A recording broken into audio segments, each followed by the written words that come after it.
So what we would see then, these folks up here are 5s. They're typically going to have the safest jobs. Think about our accountant, for example.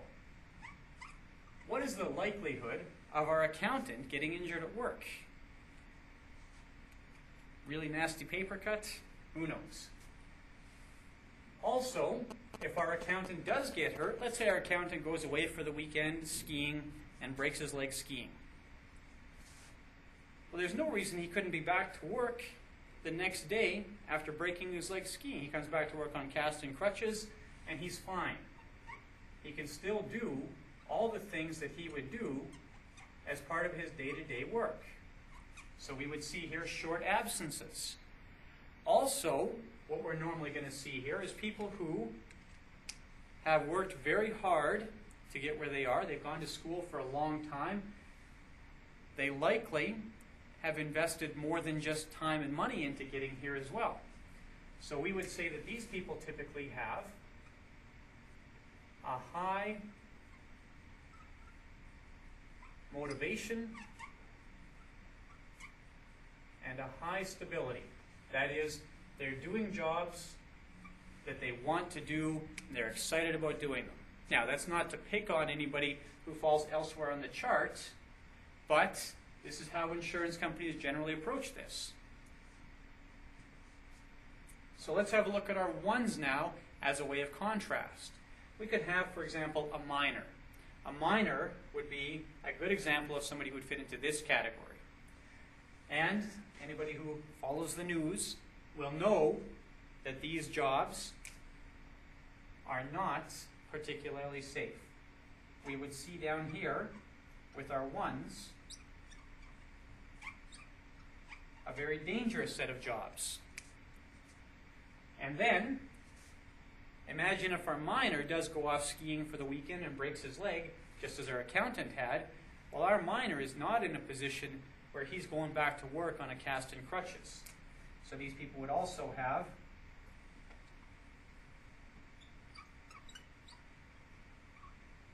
longer absences if they had to be away from work. And, again, not to paint anybody with a broad brush here, but this is how insurance approaches this. And some of you watching this video will have worked in jobs like this, and some of you will have seen some of your coworkers who maybe were not excited about getting up and going to work every day. People who would look for a way to get out of the workplace or whatever you happen to have.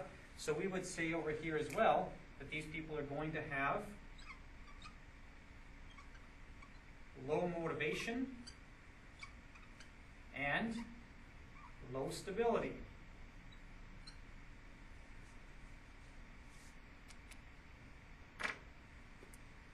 Now, taking all that into account, we can recognize the type of disability benefit that these people are going to be able to access.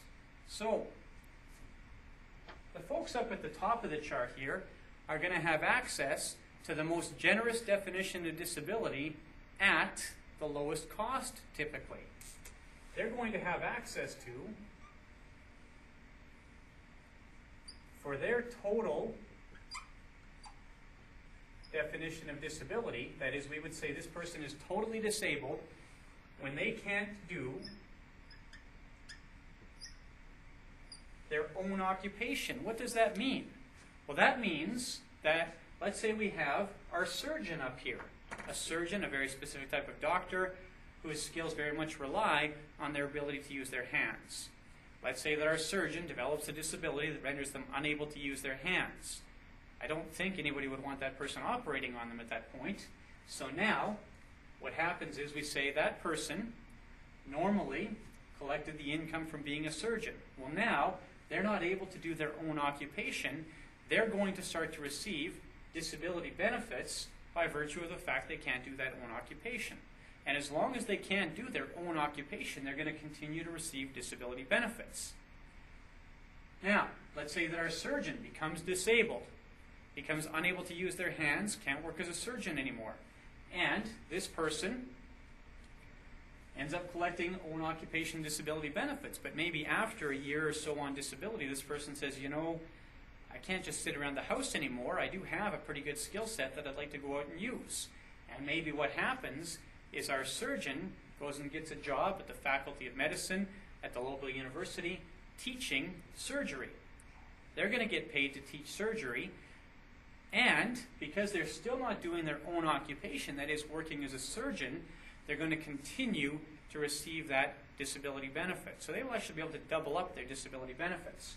It's really only people in the own occupation classes that are going to get that. Really only our 5s or our 4As, they're going to have access to that very generous own occupation definition of disability.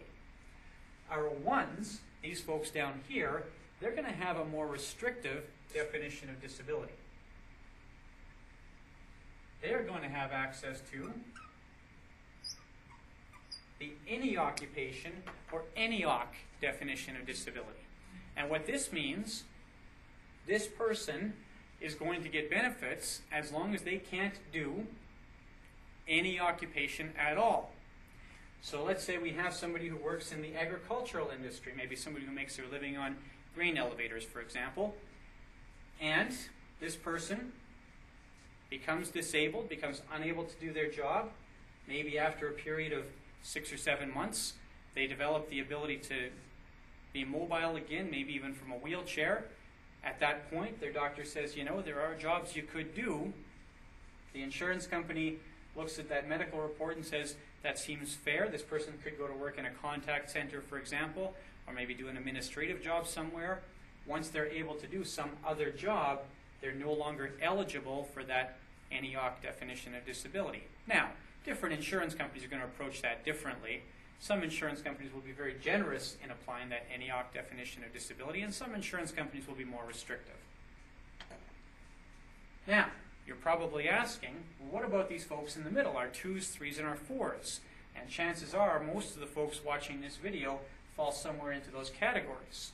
So, these folks have access to what we call the regular occupation definition of disability. And by regular occupation, what we mean is that these people will get benefits as long as they can't do a job that falls within the regular range of their skills, education,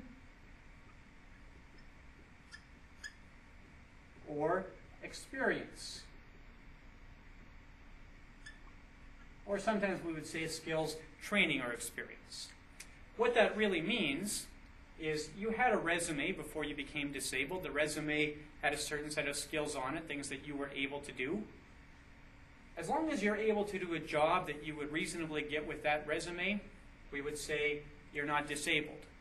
If you can't do a job that falls within the skill sets on your resume, the things that you would normally apply for, then we'd say you are now disabled. You're not able to do a job that falls within the regular range of your skills, education, or experience. We're going to pay you a disability benefit. Now, what if you are able to do one of those jobs, but you find that your income is significantly reduced from your pre-disability levels? Well, now what's going to happen is, within this regular occupation definition of disability,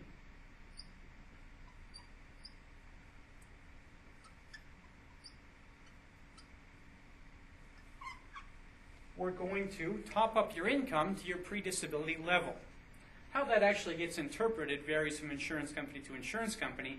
The idea here is the same, though, across the board, that if we have somebody who was doing a job within this 3 range and making, let's say, $100,000 a year, and they become disabled, no longer able to do that job, now earning just $60,000 a year, the insurance company says, we're going to fill in that $40,000 gap for you.